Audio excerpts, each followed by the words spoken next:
Scary telling.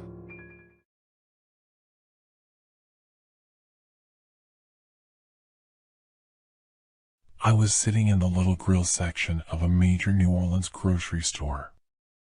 I had my then 10-month-old daughter and my 7-year-old daughter with me. We were having a snack and waiting for my 6-year-old daughter to finish her piano lessons a few blocks away. I was sitting in a booth with the baby. My 7-year-old was in the other seat facing me. The store was jam-packed as usual. There were no open seats at the grill. I was listening to the chatter from my daughter and just scanning the area when my eyes landed on a single man in a booth facing me. He was wearing a t-shirt and running shorts.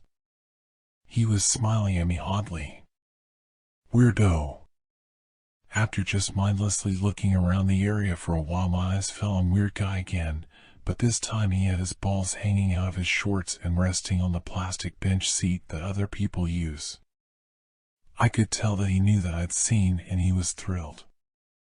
I quickly grabbed my daughters and made a beeline for the exit. As I was rushing out, I saw the man following me. I tried to lose him in the crowds of people, but he was right behind me. I was starting to panic, wondering what he was going to do.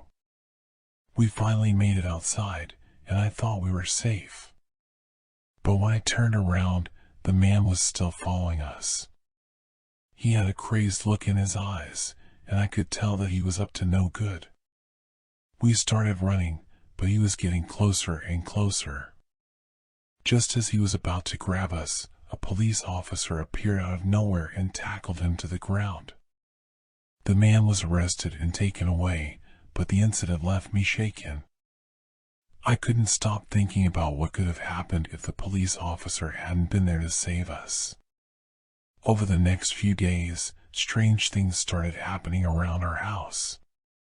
Objects would move on their own, and we would hear strange noises in the middle of the night. I tried to ignore it, but it was starting to wear on my nerves. One night, I woke up to the sound of my 7-year-old daughter screaming. I ran into her room and found her sitting up in bed, her eyes wide with fear. "What's wrong?" I asked her.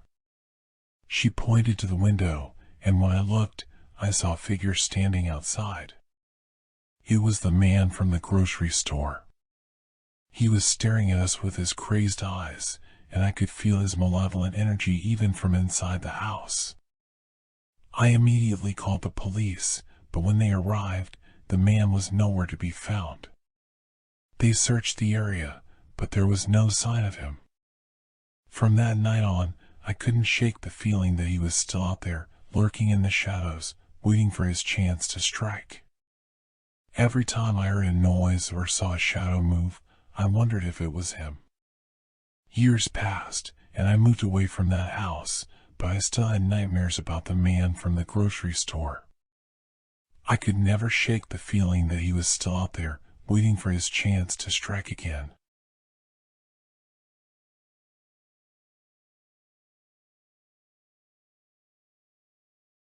I had always been fascinated by the old painting that hung in the hallway of my grandparents' house. It was a portrait of a man with piercing blue eyes and a stern expression on his face. I used to stare at it for hours, wondering who he was and what secrets he held. But as I got older, I started to notice strange things happening in the house. Objects would move on their own, doors would slam shut, and I would hear strange whispers in the middle of the night. At first, I thought it was just my imagination, but the more it happened, the more I realized that something was wrong. One day, while I was visiting my grandparents, I decided to investigate the painting. I walked up to it and stared into the man's eyes. That's when I saw something that made my blood run cold. The man in the painting was no longer just a static image. His eyes were moving, following me as I walked back and forth in front of the painting. I tried to look away, but I couldn't. It was like his gaze was holding me captive. Suddenly, the man in the painting started to speak. His voice was low and menacing, and it sent shivers down my spine. "I have been waiting for you," he said. "I have a message to deliver." I tried to run, but it was like I was stuck in quicksand. I couldn't move. The man in the painting continued to speak, telling me about a dark and terrible secret that my family had been hiding for generations. He said that the only way to break the curse was to perform a ritual that involved sacrificing a loved one.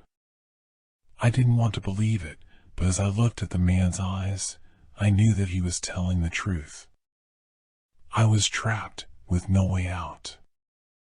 I tried to scream, but no sound came out.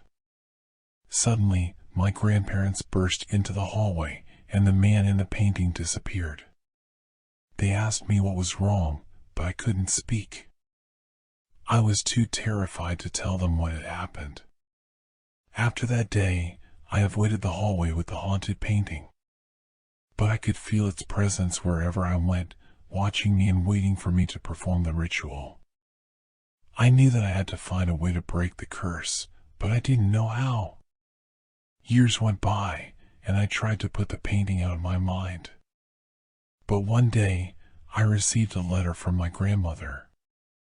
She said that she had found a way to break the curse, but it involved sacrificing someone I loved. I knew then that the painting still had its hold on my family, and I had to act fast to stop it. I drove to my grandparents' house, determined to destroy the painting and end the curse once and for all. But when I got there, I found that the painting was gone. My grandparents had sold it to an art collector, and no one knew where it was. I knew then that the painting was still out there, waiting for its next victim. And I knew that I had to warn my family and anyone else who came into contact with it. The haunted painting was a curse, and it was not to be trifled with.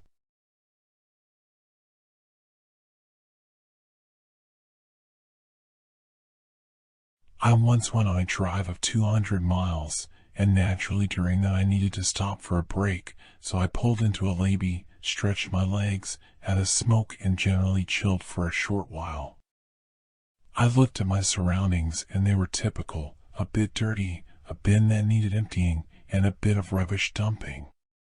But there was something about this lay-by that was different.